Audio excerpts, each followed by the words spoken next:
Ayan mga bok, oh. Yan ang water element. Yan. So si Pagong may dadadalang poison. Andyan lang yan mga bok. Ayan, oh. Yan. Tapos itong nyug na to, katabi lang itong nyug na to. Yan, malapit lang kay Pagong.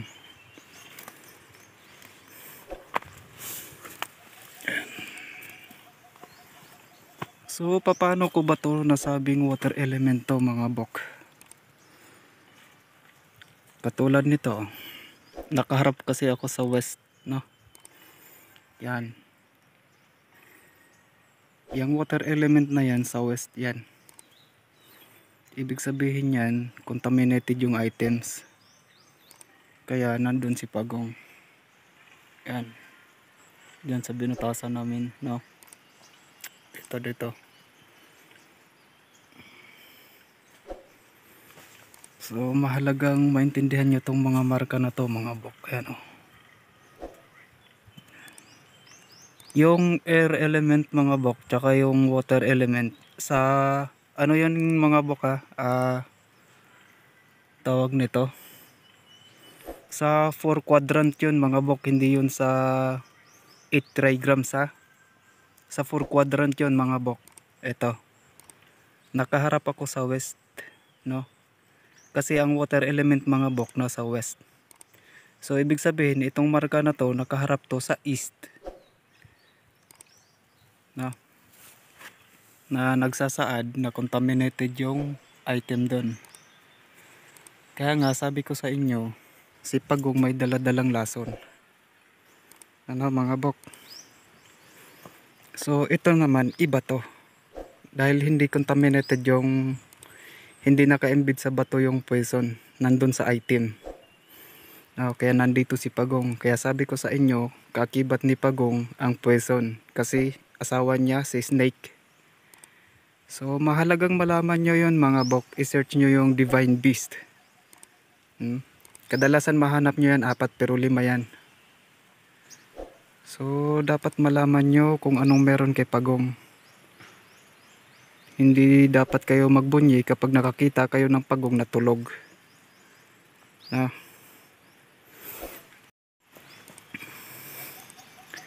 So wala pa naman siguro nakapagsabi niyan sa inyo mga bok, ano. Dito nyo lang siguro nalaman yan sa channel ko mga bok.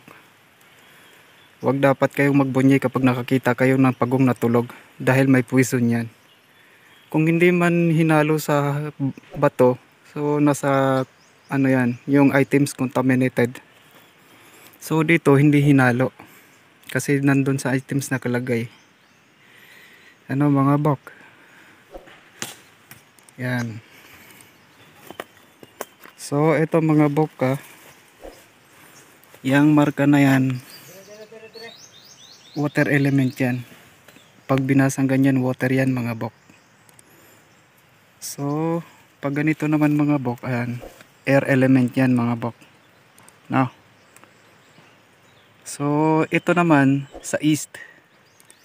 Pag nakaganyan naman siya sa west.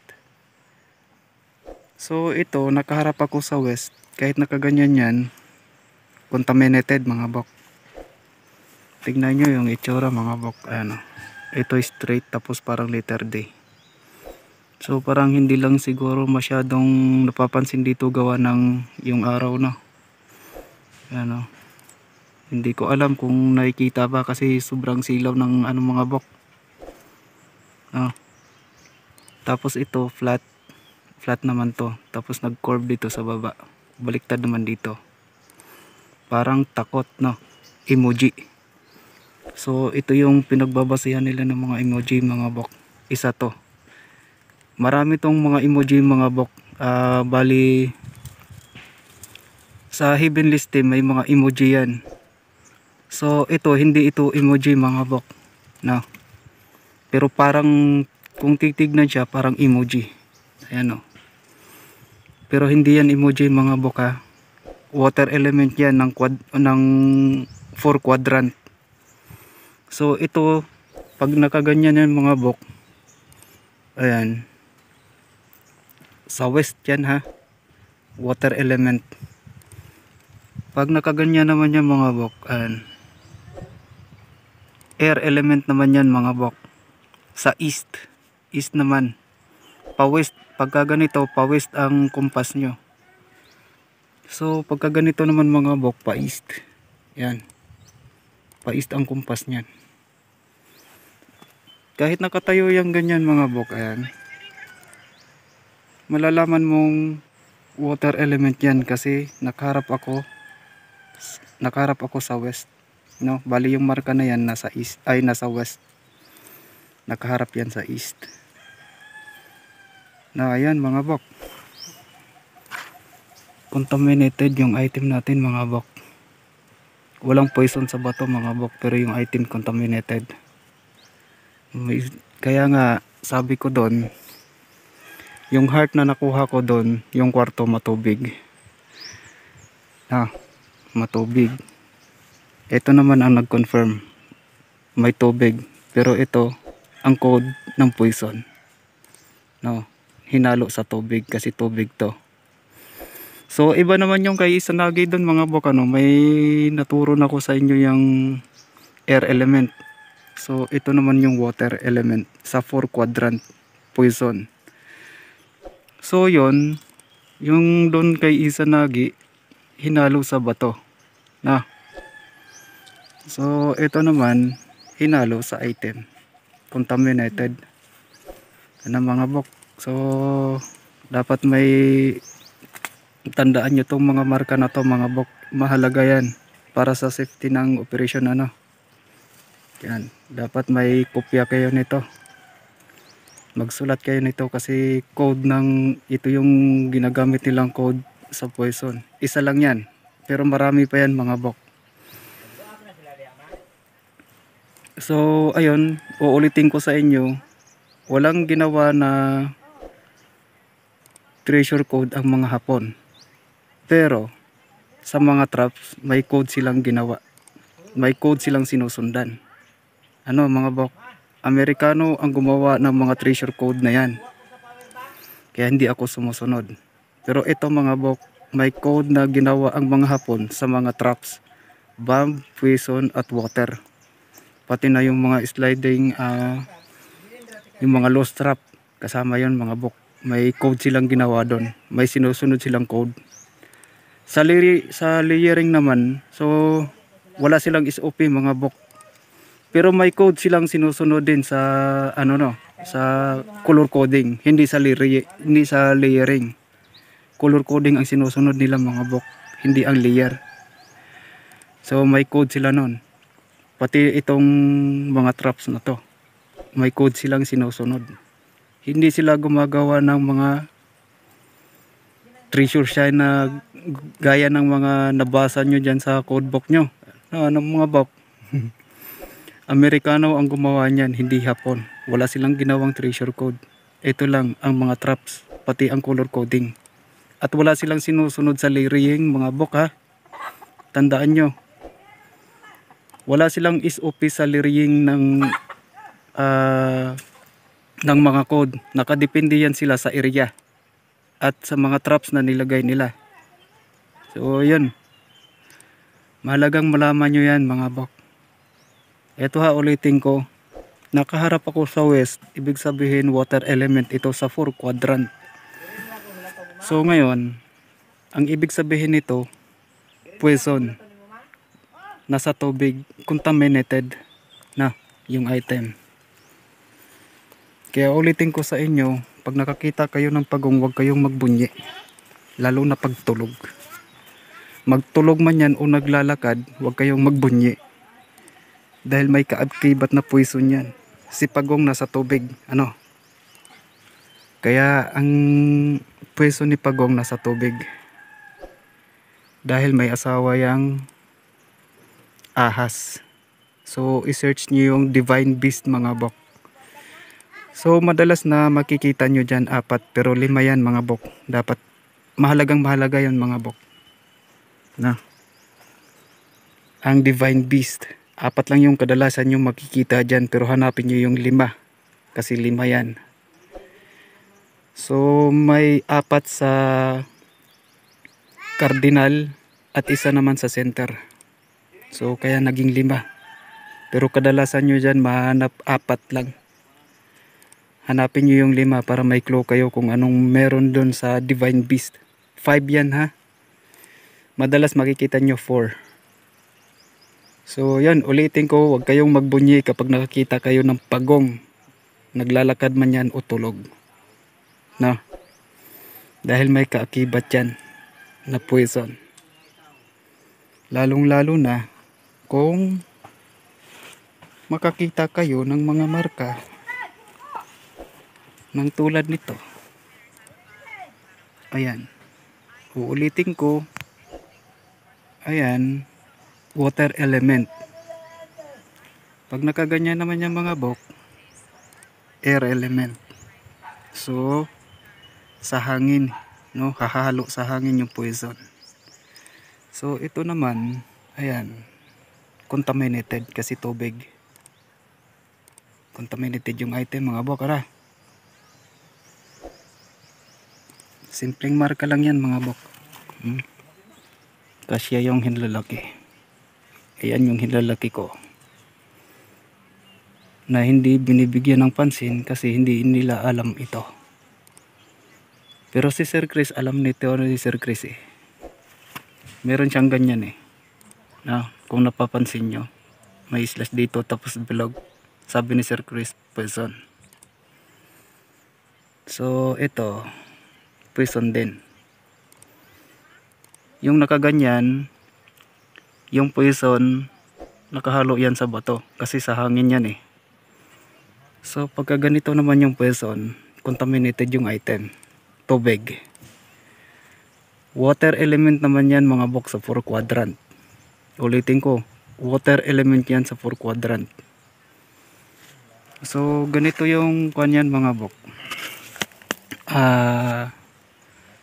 Yung elemental code niyan mga bok ganito. Triangle, baliktad na triangle. Yan.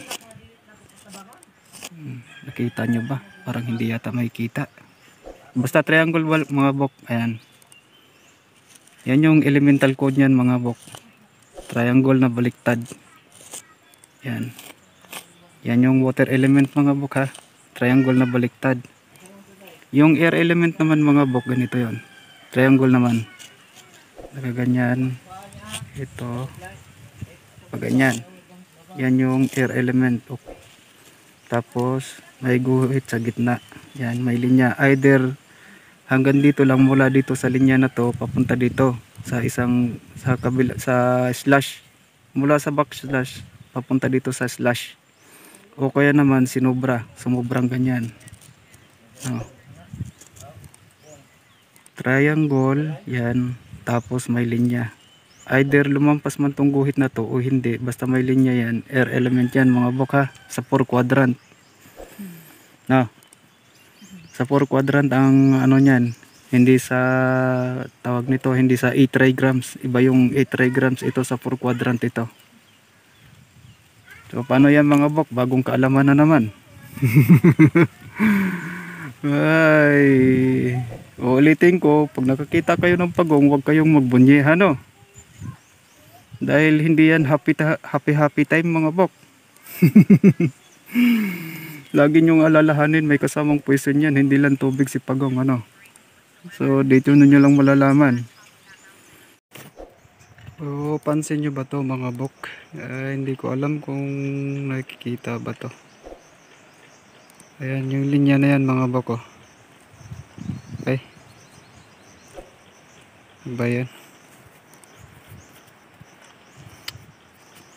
Hindi ko alam kung nakikita yan bok. Kasi ilaw kasi. Yan o. Saan ba yung isa? Dalawa. Dito. Uy, mag-focus ka. Ano ba naman tong cellphone na to? Tunto kayo.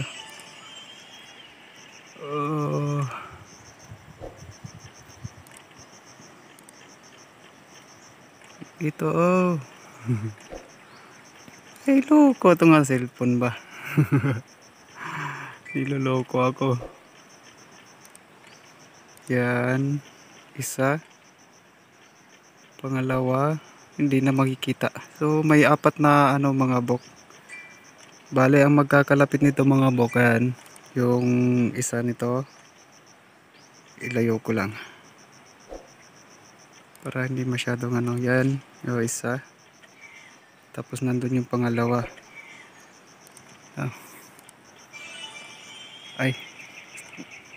Andito pala yung isa mga bok. May isang guhit. Isa, dalawa. Tapos yung pangatlo nandun sa taas. Hindi ko alam kung nakikita ba to. May apat na ano mga bok. Hindi ko alam yan kung ano ba tawag nito. Hindi ko pa alam yan mga bok kung sukat ba yan o ano quantity. Kasi nga ito magkalapit tong dalawa eh. Tapos may gap na medyo malayo. Tapos sumunod naman yung ano, may sumunod naman yung dalawang guhit dun sa ano. So malamang sa malamang so hinati ano 4 tigda dalawang 4 8 tig 8. So kasi sinukat ko na tong ano mga bok mula doon. Mula dito sinukat ko na. Yan, yung butas niyan. Sinukat ko na papunta dito. Yan. So mula doon sa kung natatandaan nyo may dalawang butas na malalim dito. So yung isa dito 7 feet papunta doon. Yan, doon sa butas. Yung isa naman 8 feet mula doon. Tapos sinukat ko naman dito 7 feet lang dito. Papunta naman doon sa isang ano. So ito medyo naguguluhan ako nito eh. So baka ang hinala ko nito quantity ito ng dalawa. Kasi nga 'di ba? Meron tayong ano dito. Asa na ba 'yon? Nawala na ako. Ay ito pala mga bok. Ito pala. Yan oh, may divided kasi mga bok, no? Ayan yung linya mga bok. Oh. Ayan, linya. Tapos ito divided na dalawa. Ayan oh, kasya yung ano. Ito ganun din. Nakaganyan yung butas niyan. Patusok. Ito naman papunta rito. Pag ganyan nasa gilid. So kasi ito divided. Kaya pinaghinalaan ko yan. Sukat ay hindi yan sukat quantity.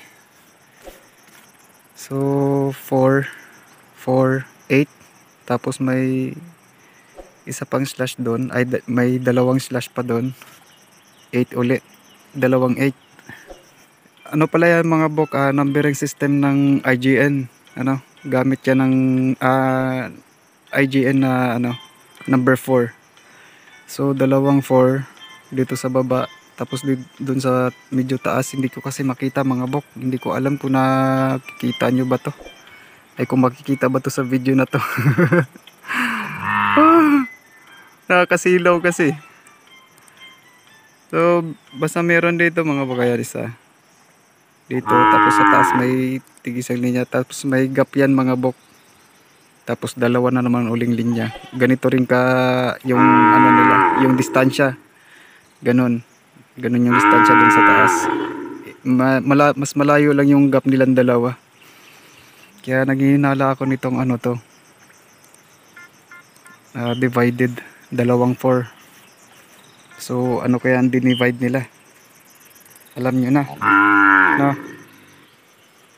Alam nyo na kung anong dinivide mga bok ayun may metal doon ay yang metal naman to no? So may clue na kayo kung ano yung yang metal diba mga bok ano naituro ko naman na yung ano kung anong ibig sabihin ng yang metal Tapos yung metal, ito naman metal element. Yun yung dinivide nila mga bok, no? Dalawang 4. Ayan, dalawang 4 yung metal. So hindi ko pa alam yan mga bok kung standard ba yan. So malalaman natin yan. Itong butas namin na to malalim-lalim na rin eh. Wala pa 1 metro mga bok. Ayan, madumi pa. Ito yung mga ano yung mga bok. Ayan oh. Ang dami. May mga shell. Oh. Siya nga pala mga bok, hindi ko nasabi sa inyo yung kulay ng heart ano. Palihog ra ba kung kuha sa katong kuanak nas ikaduha nga kuan. Katong kadali sa. Siya nga pala mga bok, hindi ko pala nasabi sa inyo yung ano no. Itong kulay na to. Ayan. Hindi ko to nasabi sa inyo kung anong meron sa kulay na to. Maliban dun sa tubig. So itong kulay na to mga bok, ginagamit ito ng earth element, no? Center. Dark color dahil matubig. Pero yan, center yan mga bok. Yung kulay na yan, brown. Center. Ito naman yung orange natin. Parang nag-orange na to ngayon. Parang nag-dark yung color niya. As ayan mga bok oh. Mga shell. Ano na lang yung mga lagayan na lang to. Ito yung mga shell namin mga bok, ayan oh. Ito pa. Yan.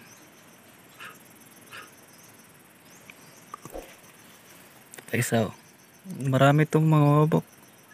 Marami tong shell na to. Mga ganito. Ito mas marami tong ganito mga boko ito. Tapos yung gantong klaseng shell. Marami din to eh. Parang sa dagat yata tong shell na to eh. Pero wala na yung ano niya mga bok. Bali ito.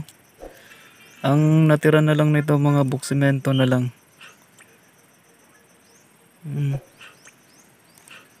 Wala na talaga yung mismong shell niya. Bali ito semento na lang to. Ito talaga may shell pa. Yan. Buo pa yung shell niya. Ito small version naman to. Yung sa nakuha namin dun oh. Small version to mga bok yan. Yan. Small version ng shell. Ay. Tapos ito. Yan. Parang buto yata ito eh. Pero tumigas na mga bok, para na rin semento. Ay parang bato na rin. Kulay itim to. Kulay itim yan. So ibig sabihin matubig. Pag itim, tubig yan. Lahat ng dark colors mga bok ha. Mga dark colors, tubig yung ibig sabihin yan. Pero itong kulay na to sa ginagamit to sa north water. Na. So itong mga kulay na to, ayan, yung mga light brown, dark brown, color code ng center yan mga bok. Maliban doon sa yellow, na kasi lupa to eh. Sentro yung lupa eh. Kulay ng lupa. Maliban doon sa yellow, itong brown, basta mga brown mga bok, center yan. Lalo na sa mga ganitong marker. Hindi ko kasi nasabi eh. No. Ayan. Shell din. Yes, ito. Ayan oh. Nakadikit pa. Marami to mga bok. Ayan. Siya nga pala ito mga bok. Ang sabi ko noon code 5, 'di ba? So hindi ba kayo nagtaka bakit code 5 o center? Center ibig sabihin sa mga ganitong marka, Pagka ang tatamaan na nitong ano sa alignment nito, pag nagkumpas tayo, ang tatamaan ng marka na to, siya yung center. No? So mula dito, south, metal. So meron dun sa norte. Ito yung tatamaan niya mga bok pag nagkumpas tayo. Itong parte na to, ayan. Yan yung tatamaan. No, center na. Pag ang marker na matatamaan sa ano na yan, sa pag ang marker na matatamaan sa kumpas nito, yan yung center, code 5. Ito rin, paras lang din yan mga bok. So mula dito, pag kukumpas tayo ng east, so yung si Pagong, yung nandun. Diba? Ang confirmation ni Pagong yung slash, yung hinati yung katawan niya. So yun naman yung confirmation doon. So ito yung code 5 mga buka. No, sa ganitong mga marka. Center. Kaya sabi ko center. Ang matatamaan ng pag kumumpas ka dito, ang matatamaang marker siya yung center. Sa ganitong mga marka lang mga buka, iba yung pagka ganitong nakasulat. Kasi code 5 din naman to, center, pero iba ang ibig sabihin niyan. Nakaganyan 5. No.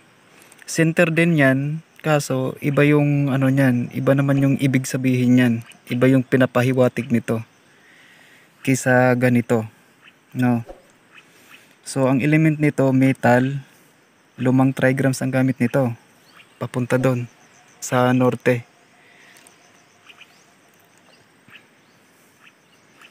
Tapos ginagamit itong shape na to, ginagamit din to sa code 5 or earth element ang gumagamit nito. Itong shape na to, dalawa. Kaya ang matatamaan ng ano na to, ang matatamaan ng na marker sa pagkumpas natin, yun na yun. Yun yung center. Yun yung ibig sabihin doon. No? Yan si Amaterasu din. So alam niyo naman kung paano na si Amaterasu, hindi ba? So tatayo dito si Amaterasu, haharap dito sa kahoy. So dalawang talampakan lang yan. Sisilip siya, no? Sisilip muna. Tapos dahil sa nung pagsilip niya, doon sa tapat nakita niya yung isang napakagandang babae. So sa curiosity niya, lumabas siya para matitigan niya yon kung sino yung babae na yon. At tumayo siya sa harapan ng kahoy. Yan. Ganon si Amaterasu. Dito siya nakatayo. Yan yung kahoy na may metal. Yung kahoy na may salamin, no? Na nilagyan ng mga deity ng mirror para nga pang lure kay Amaterasu. So ayun si Amaterasu. Ayan, oh, si Amaterasu. Ang nagsumisimbolo ng flag ng mga Hapon, ang goddess of the sun. Ito. Butas ay concave. Ito naman naka-concave. Amaterasu, flag ng Hapon. Oh, si Amaterasu yan mga bok. So ang kulay ng flag nila white at red, metal at fire. No. Yung puti metal, yung pula fire. So yun. Si Amaterasu ang nasa flag nila. Yun yung concept na ginagamit nila mga bok. So pero sa mapa mga bok, madalas ang ginagamit nilang concept niyan si Izanagi naman. So mahalagang kahit konting lang mga bok, tawag nito, kahit may alam lang kayo ng konti sa kasaysayan nila, kasi doon sila kumukuha ng base, no? Yung mga pangyayari doon ayon sa Kojiki Book. So yun mga bok. Ay nga pala nga, ito yung marker na yan mga bok, dito pala nakaharap yan. Ito. So yung marker na yan mga bok, ayan. Yung water element na yan, so code ng poison na hinalo sa water. Dito yan nakaharap mga bok. Eto. Yan yung butas na yan. Yan nakaharap, ayan o. Dito hinarap yung ano. So, dahil may presence tayo ng ano, may presence ni Pagong dito sa spot na to. At nagkataon na dalawa to. So, dalawa sila mga bok, no? Dalawa silang may water. Dahil sa presence ni Pagong. Nandun si Pagong. Nandito naman yung kahoy. Ay, kahoy. Nandito naman yung nyog na nilagyan nila ng marka. Ayan. Tapos nandun sa taas yung ano mga bok, hindi kasi makita eh. Hindi ko alam kung nakakasilaw kasi. Hindi ko alam kung makikita ba to sa video na to. Ba't parang nag-blurred? Nagba-blurred, parang blurred. Hindi ko maintindihan.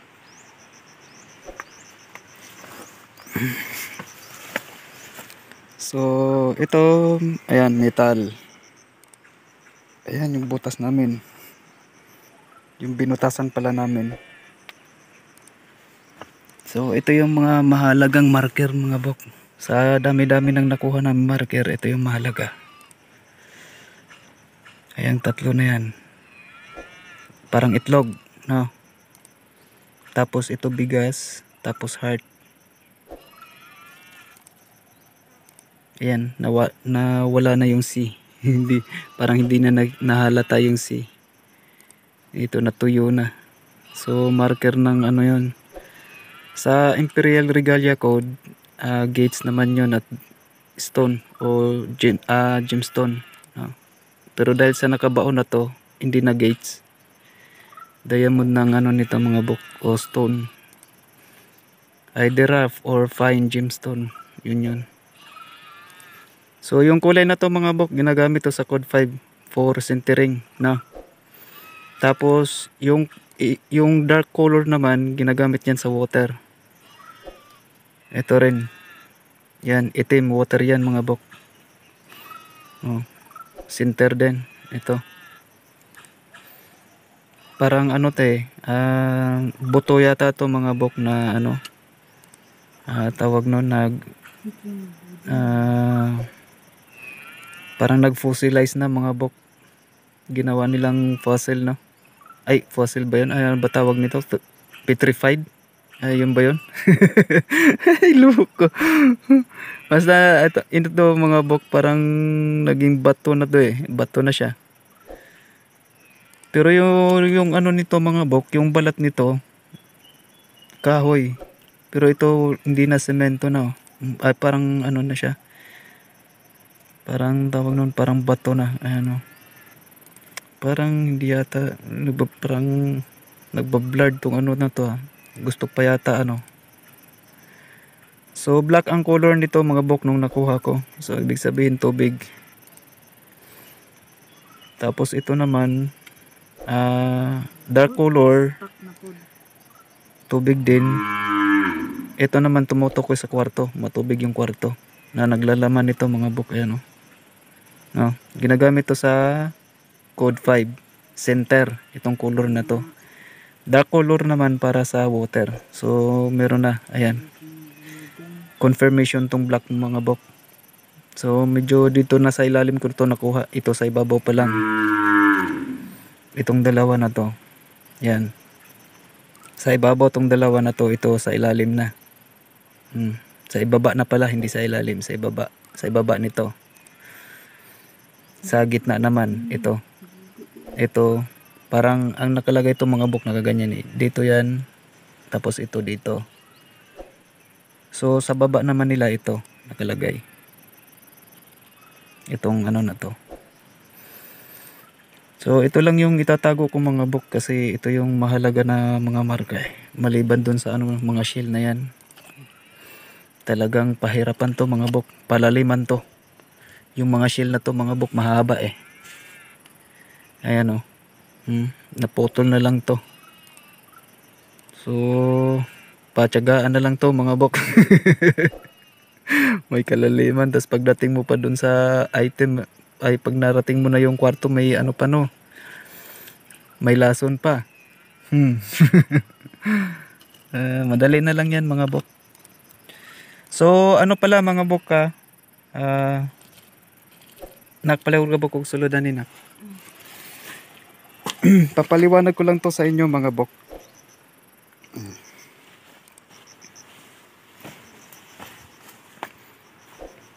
Yan. Yang marka nga pala na yan mga bok, hindi yan ganun kalithal ano. So ibig sabihin ba niyan, hindi na kami mag-alala sa puwiso na yan kasi hindi naman pala lethal yan eh. Tama. Hindi kayo pwedeng mag-alala sa puwiso na yan ano, sa umpisa. Kasi hindi naman yan hindi yan tatalab agad. Pero pag nagtagal na yung pwesto na yan sa katawan nyo, doon na kayo mag-alala. Dahil hindi na mapapigilan yan. Once na may masira ng internal organ, so yun na yun. Tuloy-tuloy na yun. Hindi na maaawat yun mga bok. No?